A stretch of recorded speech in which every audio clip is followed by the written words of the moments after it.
ہاں تو احباب کیسے ہیں آپ لوگ؟ فاروق بشیر ایک دفعہ پھر آپ کی خدمت میں حاضر ہے علم اور ہم چینل کے پلیٹ فارم کے تھرو۔ جن لوگوں نے ابھی تک ہمارا چینل سبسکرائب نہیں کیا اسے سبسکرائب کر لیں اور بیل آئیکن کو بھی دبا دیں تاکہ کمپلیٹ ویڈیو جو ہے نا ساری ویڈیو آپ تک ملتی رہے اور یہ آپ کا اور ہمارا ساتھ جڑا رہے۔ ہاں تو وہ کچھ سوال تھے جو ہم نے ویڈیو کے آخر میں آپ کو بتائے تھے کہ آگے ان سے آگے کیا ہونے والا ہے، کہ وہ کون تھا جو سب سے پہلے انڈیا میں آ کے جس نے انٹروڈیوس کرایا تھا ٹو نیشن تھیوری، اور اس نے کیا پیشن گوئی کی تھی، اور اس کے ساتھ ساتھ کہ ایک ہاتھی کی اگین ایک سٹوری جو ہے نا جو اس سے پہلے بھی ہو چکی تھی، تو ہاتھی ایک بے قابو کیوں ہو گیا اور غزنوی کو کس طریقے سے اس کی مدد ملی، اور اس کے ساتھ ساتھ کہ اس کے مزار کے دروازے کون اکھاڑ کے لے گیا، محمود غزنوی کے دربار کے جو دروازے ہیں کیا وہ خود بھی کسی جگہ سے یہ دروازے لایا تھا، اور وہ سب سے زیادہ جو مشہور کہانی ہے سومناتھ کا مندر، کیا اس نے واقعی اتنا ظلم کیا تھا جیسے تاریخ میں لکھا جاتا ہے؟ کیا غزنوی نے واقعی اتنا ظلم کیا تھا جیسا تاریخ میں لکھا جاتا ہے؟ تو اپنے اس سلسلے کو بڑھاتے ہیں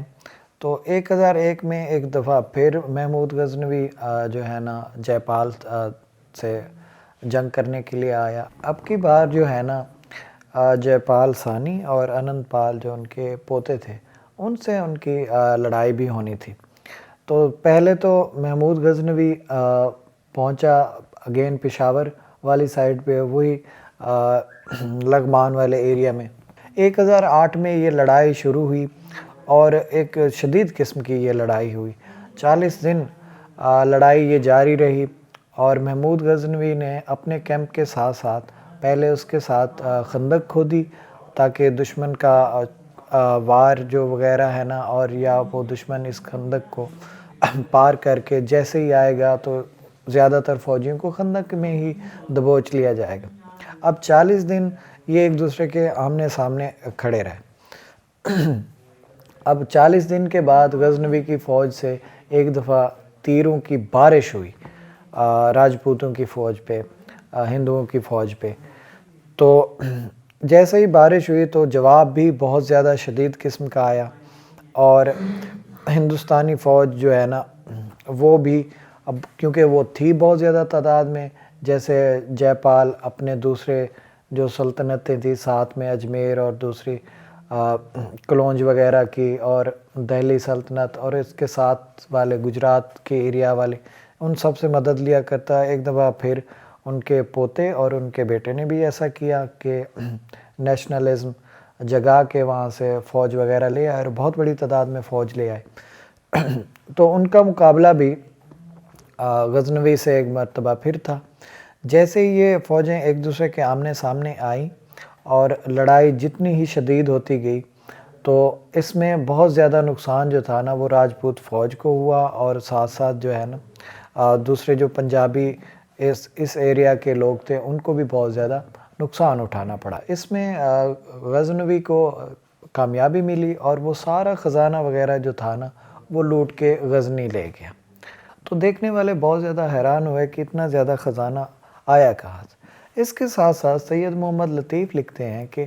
غزنوی نے نہ کشمیر کے لوگوں کو بھی، کشمیر پہ بھی حملے کیے تھے اور کشمیر کے لوگوں کو زبردستی اسلام قبول کرنے پہ فورس کیا تھا۔ تو خیر یہ ایک تاریخ کا ایک سائڈ کا ویرین ہے، دوسری سائڈ کچھ اور بتاتی ہے۔ تو اس کے ساتھ ساتھ 1019 میں جو بغداد کے گورنر تھے قادر بلّہ، انہوں نے ان کو یمین الامت اور جو اس کے ساتھ ہے یمین الدولہ کا لقب بھی دیا۔ یمین الدولہ مطلب حکومت کا دایاں بازو، اور انہوں نے بہت زیادہ ان کی تعریف کی کہ انہوں نے جہاد کے لیے کام کیا، کافی لوگوں کو مسلمان کیا ہندوستان میں، اور بہت جلد ہندوستان میں مسلمانوں کی حکومت قائم ہوگی۔ اچھا تو دوستو اس کے ساتھ ساتھ محمود غزنوی نے لاہور کا نام بھی چینج کر دیا تھا،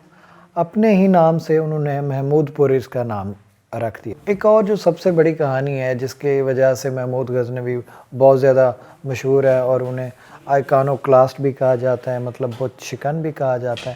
وہ واقع ہوئی 1 جنوری 1024 کو، اور بعض کتب میں ہے کہ انڈین کی جو کتابیں ہیں ان کے مطابق 1 جنوری 1026 کو۔ خیر یہ 3 دن انہوں نے محاصرہ کیا اور اس کے بعد انہوں نے مندر پہ اٹیک کرنا شروع کر دیا۔ کہتے ہیں کہ جو ہے نا سلطان محمود غزنوی نے 3 دن تک محاصرے کرنے کے بعد وہاں جو سب سے بڑا بت رکھا تھا اس کی گردن اڑا دی۔ اس طریقے سے پھر یہ سومناتھ کا مندر جو ہے نا فتح ہو گیا، اور محمود غزنوی نے اس بت کے جو ہے نا 2 ٹکڑے کیے۔ کہا جاتا ہے کہ ایک ٹکڑا جو ہے نا وہ واپس لے گئے غزنی، اور دوسرا ٹکڑا جو ہے نا مکہ مدینہ کی طرف اس نے بھیج دیا۔ اور اس کے ساتھ ساتھ جو ہسٹری میں بتایا جاتا ہے کہ سومناتھ کے مندر کے جو وہ گیٹس تھے وہ بھی وہ اکھاڑ کے واپس لے گئے، غزنی لے گئے، اور کہا جاتا ہے پہلے ان کی مزار کے پہ فکس تھے، اور بعد میں وہاں جب جا کے پہنچے تو دیکھا گیا کہ وہ تو گیٹ وہ نہیں ہے جو سومناتھ کے مندر کے تھے۔ دراصل دوستو ہوا یہ تھا کہ 1842 میں برٹش راج نے ایک آرڈر جاری کیا تھا کہ سومناتھ کے مندر کے گیٹ کیونکہ انڈیا کی ملکیت ہے تو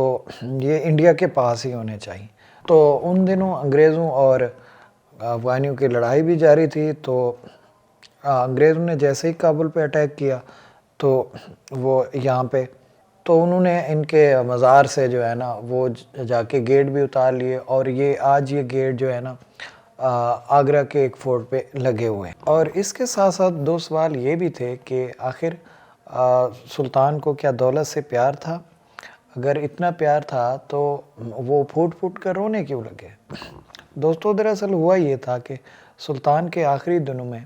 جب انہیں معلوم ہو گیا کہ اب ان کی چلنے پھرنے کی سکت نہیں رہی، تو انہوں نے اپنا سارا خزانہ جو ہے نا مال کے باہر ڈھیر لگوا دیا، اور عوام کو اور اپنی جو ہے نا آرمی، کہتے ہیں کہ 1 لاکھ گھڑ سوار کا دستہ ان کے سامنے ہی گزرا، پوری مطلب ان کے آرمی، اور ان کو اس نے دکھایا اور اپنے پرانے دنوں کو یاد کر کے پھوٹ پھوٹ کے رونے لگے۔ اور اس کے ساتھ ساتھ جو لاسٹ ہمارا سوال یہ تھا کہ جو ہے نا البیرونی نے وہ کیا پیشن گوئی کی تھی کہ جو بعد میں آ کے وہ سچ ثابت ہوئی؟ وہ پیشن گوئی یہ تھی دوستو، جب انہوں نے آ کے دیکھا کہ ہندوستان میں تو کافی قومیں رہتی ہیں لیکن ان کے ہر دوسری قوم کا دوسری قوم کے ساتھ مذہبی اختلاف ہے، اور رہنا کھانا پینا سوشل اختلاف بھی ہے، تو یہ لوگ زیادہ دیر نہیں رہ سکیں گے، یہ ہندوستان بٹ ہی جائے گا۔ اور اس میں سب سے بڑی جو قومیں ہیں وہ ایک مسلم ہے اور ایک ہندو ہیں، اور ان کے ہر لحاظ سے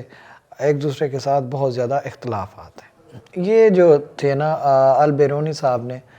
سب سے پہلے 2 قومی نظریے کی بنیاد رکھی، اور انہوں نے ہی بتایا کہ ہندوستان میں جو ہے نا 2 بہت بڑی قومیں رہتی ہیں، اور یہ کبھی نہ کبھی لازمی ایک دوسرے سے جدا ہو جائیں گے۔ تو دوستو محمود غزنوی کی بایوگرافی، ان کا قصہ آپ کو کیسا لگا؟ ہمیں کمنٹ سیکشن میں لازمی بتائیے گا۔ ابھی تک جن لوگوں نے نہیں سبسکرائب کیا ہمارا چینل سبسکرائب کر دیں، اور یہ جو ہسٹری سے ریلیٹڈ جو ہمارا سلسلہ چل پڑا ہے تاکہ دوسروں کا بھی اس میں بھلا ہو، اور کافی زیادہ اسٹوڈنٹ بھی ہوتے ہیں اور دوسری کمیونٹی بھی ہوتی ہے، ان سب کا بھلا ہو۔ مجھے اجازت دیں، اللہ پاک آپ کا حامی و ناصر ہو۔ اللہ حافظ۔